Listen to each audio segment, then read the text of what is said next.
Hello friends, welcome to Sri Tamil channel. இன்றைக்கி நம்ம பார்க்க போகிறது என்னென்னு பார்த்தீங்கன்னா, தாபா ஸ்டைல் பன்னீர் கிரேவி. தாபாக்களில் கொடுக்குற மாதிரியான ஒரு பன்னீர் கிரேவியை வீட்லேயே ரொம்ப சிம்பிளாக எப்படி பண்ணலாம் தான் இன்றைக்கி நம்ம பார்க்க போகிறோம். முதல்ல ஒரு 200 கிராம் பன்னீரை இந்த மாதிரி பெரிய பெரிய பீசஸாக கட் பண்ணி எடுத்துக்கோங்க. இப்போ இதில் கொஞ்சமாக உப்பு சேர்த்துக்கோங்க. 1/4 ஸ்பூனுக்கும் கம்மியாக மிளகாய்த்தூள் சேர்த்துக்கோங்க. கொஞ்சமாக மஞ்சள்தூள் சேர்த்துக்கோங்க. இது எல்லாத்தையும் ஒரு முறை எல்லா பக்கமும் படுற மாதிரி கலந்து விட்டுக்கோங்க. ஒரு 10 நிமிஷம் இது அப்படியே இருக்கட்டும். 10 நிமிஷத்துக்கு அப்புறமா ஒரு பேனில் கொஞ்சமாக பட்டர் இல்லைன்னா நெய் சேர்த்துக்கோங்க. இப்போ இதில் நாம் ரெடி பண்ணி வச்ச பன்னீரை சேர்த்துக்கலாம். அடுப்பை லோ ஃப்ளேமில் வச்சு எல்லா பக்கமும் திருப்பி போட்டு லேசாக செவக்கிற வரைக்கும் நாம் இதை ஃப்ரை பண்ணி எடுத்துக்கலாம். ரொம்ப நேரம் ஃப்ரை பண்ணிடாதீங்க. ஒரு 2லேருந்து 3 நிமிஷம் லோ ஃப்ளேமில் வச்சு ஃப்ரை பண்ணி எடுத்துக்கோங்க. இப்போ நாம் இதை எடுத்துடலாம். அடுத்து இன்னொரு பேனில் 2 டேபிள் ஸ்பூன் எண்ணெய், 1 டேபிள் ஸ்பூன் நெய் இல்லைன்னா பட்டர் சேர்த்துக்கோங்க. இப்போ இது சூடானதும் ஒரு 1/2 ஸ்பூன் சீரகம் போட்டு தாளிச்சிக்கோங்க. ஒரு பட்டை, 3 லவங்கம் சேர்த்துக்கோங்க. பிரிஞ்சி இலை 1, 2 காஞ்ச மிளகாய் சேர்த்துக்கோங்க. இப்போ 2 ஏலக்காயை லேசாக தட்டி சேர்த்துக்கோங்க. 2 பெரிய சைஸ் வெங்காயத்தை நல்லா பொடியாக நறுக்கி சேர்த்துக்கோங்க. எந்த அளவுக்கு பொடியாக நறுக்க முடியுமோ அந்தளவுக்கு பொடியாக நறுக்கி சேர்த்துக்கோங்க. இப்போ அடுப்பை மீடியம் ஃப்ளேமில் வச்சு இந்த வெங்காயம் நல்லா வதங்கி பொன்னிறமாக ஆகிற வரைக்கும் நாம் இதை வதக்கி விட்டுக்கலாம். வெங்காயம் சீக்கிரமாக வதங்கிறதுக்கு கொஞ்சமாக உப்பு சேர்த்துக்கோங்க. இப்போ பார்த்தீங்கன்னா வெங்காயம் நல்லா கோல்டன் கலர் வர ஆரம்பிச்சிடுச்சு. அது வரைக்கும் நாம் வெங்காயத்தை நல்லா வதக்கிக்கணும். அதுக்கப்புறம் தான் இஞ்சி பூண்டு சேர்க்கணும். 1 ஸ்பூன் இஞ்சி பூண்டை பேஸ்ட்டாக இல்லாமல் லேசாக தட்டி சேர்த்துக்கோங்க. இஞ்சி பூண்டு சேர்த்ததுக்கப்புறம் நல்லா வதக்கி விட்டுக்கோங்க.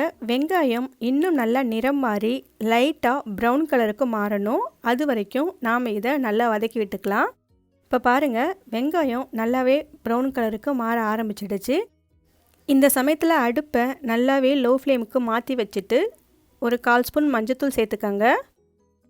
1 ஸ்பூன் காஷ்மீரி சில்லி பவுடர் சேர்த்துக்கோங்க. காஷ்மீரி சில்லி பவுடர் இல்லைன்னா மிளகாய்த்தூள் சேர்த்துக்கலாம். ஒரு முறை கலந்து விட்டுக்கோங்க. இன்னும் 1 ஸ்பூன் மல்லித்தூள், 1/2 ஸ்பூன் சீரகத்தூள், 1/2 ஸ்பூன் கரம் மசாலா தூள், இது எல்லாத்தையும் சேர்த்து ஒரு முறை நல்லா கலந்து விட்டுக்கோங்க. ஒரு 1 நிமிஷத்துக்கு அடுப்பு லோ ஃப்ளேம்லேயே வச்சு பச்சை வாசனை போகிற வரைக்கும் கலந்து விட்டுக்கலாம். அடுத்து 3 தக்காளியை கேரட் துருவுறதில் சீவி எடுத்து வச்சுருக்கேன். இதுக்கு பதிலாக நீங்கள் பொடியாக கூட கட் பண்ணி எடுத்துக்கலாம். இப்போ நம்ம இதை சேர்த்துக்கலாம். அடுப்பை மீடியம் ஃப்ளேமில் வச்சு ஒரு முறை நல்லா கலந்து விட்டுக்கோங்க. இப்போ இந்த கிரேவிக்கு தேவையான உப்பை நம்ம சேர்த்துக்கலாம்.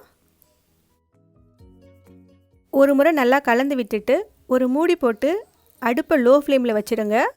ஒரு 3 நிமிஷத்துக்கு அப்படியே இருக்கட்டும். இடையில திறந்து கலந்து விட்டுக்கோங்க. 3 நிமிஷத்துக்கு அப்புறம் திறந்து பார்த்தீங்கன்னா இந்த அளவுக்கு நல்லா எண்ணெய் பிரிஞ்சு வந்திருக்கும். இந்த சமயத்தில் நாம் ஒரு 2 டேபிள் ஸ்பூன் தயிரை லேசாக கடைஞ்சிட்டு அதுக்கப்புறமா சேர்த்துக்கோங்க.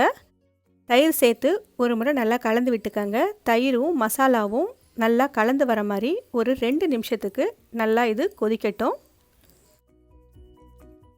தயிர் சேர்த்து ஒரு 2 நிமிஷம் ஆயிடுச்சு. இப்போ இதில் தேவையான அளவுக்கு தண்ணி சேர்த்துக்கலாம். இந்த கிரேவி கொஞ்சம் திக்காக தான் இருக்கணுன்றதுனால தண்ணி கொஞ்சம் பார்த்து சேர்த்துக்கோங்க. இப்போ பார்த்தீங்கன்னா கிரேவி கொதிக்க ஆரம்பிச்சிடுச்சு. இந்த சமயத்தில் ஒரு 4 பச்சை மிளகாயை கீறி சேர்த்துக்கோங்க. 1 ஸ்பூன் கசூரி மெத்தியை நல்லா க்ரஷ் பண்ணி சேர்த்துக்கோங்க. ஃப்ரை பண்ணி வச்ச பன்னீரை அந்த ஃப்ரை பண்ண எண்ணெயோடு அப்படியே சேர்த்துக்கலாம். இப்போ ஒரு முறை எல்லாத்தையும் நல்லா கலந்து விட்டுக்கோங்க. திரும்பவும் ஒரு மூடி போட்டு ஒரு 3லேருந்து 5 நிமிஷத்துக்கு அடுப்பை மீடியம் ஃப்ளேமில் வச்சு நல்லா வேக வச்சு எடுத்துக்கோங்க. இடையில கலந்து விட்டுக்கோங்க. ஒரு 5 நிமிஷத்துக்கு அப்புறம் திறந்து பார்த்தீங்கன்னா நல்லா எண்ணெய் பிரிஞ்சு கிரேவி சூப்பராக ரெடி ஆகிருக்கும். ஸ்டவ்வை ஆஃப் பண்ணிவிட்டு ஒரு கைப்பிடி அளவு கொத்தமல்லி இலை சேர்த்துக்கோங்க. அவ்வளவுதான், சுட சுட தாபா ஸ்டைல் பன்னீர் கிரேவி சூப்பராக ரெடி ஆகிடுச்சு.